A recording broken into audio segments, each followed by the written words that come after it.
Water vapour spreads out into the atmosphere. It's carried by the wind, but it can also spread out of its own accord by a process known as diffusion. Invisible gases behave in the same way. The particles in a gas move randomly in all directions. This helps explain why a gas diffuses from one place to another. You can see diffusion happening on a small scale in the lab using bromine, an orange-coloured gas. Place a jar of air on top of the bromine and it slowly starts to spread. It's moving up the tube against gravity. Over time, the two gases mix. After half an hour, both containers have a uniform colour. It takes time because the air and the bromine molecules are colliding with themselves and each other. So what would happen if there was no air for the bromine to bump into?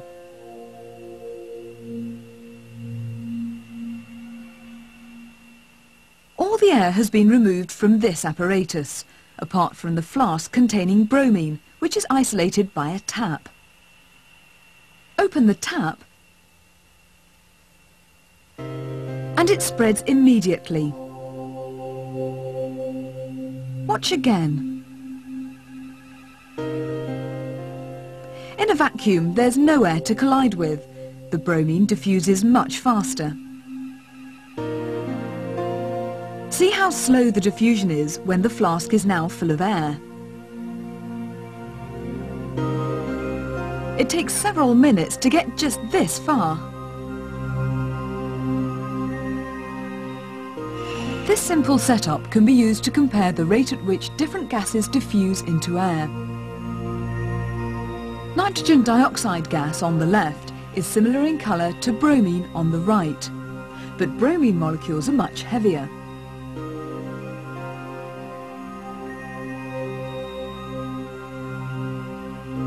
The lighter nitrogen dioxide diffuses more quickly. We can also compare the diffusion rates of other gases. Ammonia and hydrogen chloride gas are colourless, but when they meet, a white cloud of ammonium chloride forms.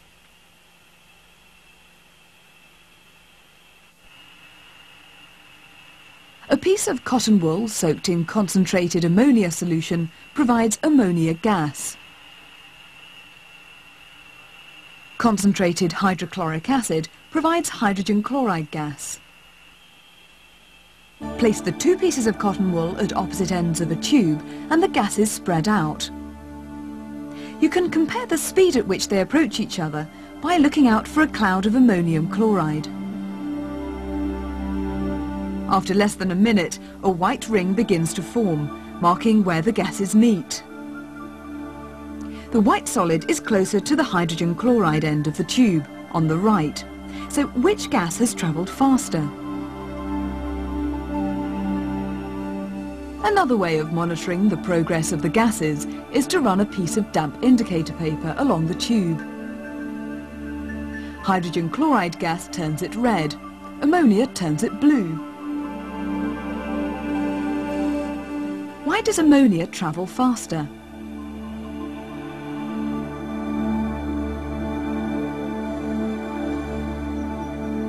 Diffusion also happens in liquids. Drop potassium permanganate crystals into water and they begin to dissolve. The purple solution then spreads out. It diffuses through the water. These three tubes containing water are immersed in baths at different temperatures: 0, 20 and 70 degrees Celsius. A crystal of potassium permanganate is placed in each.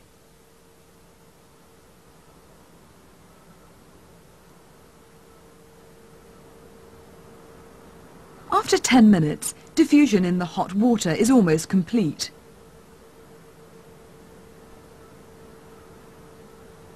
Why does the rate of diffusion appear to be quicker at higher temperatures? What other factors might be involved?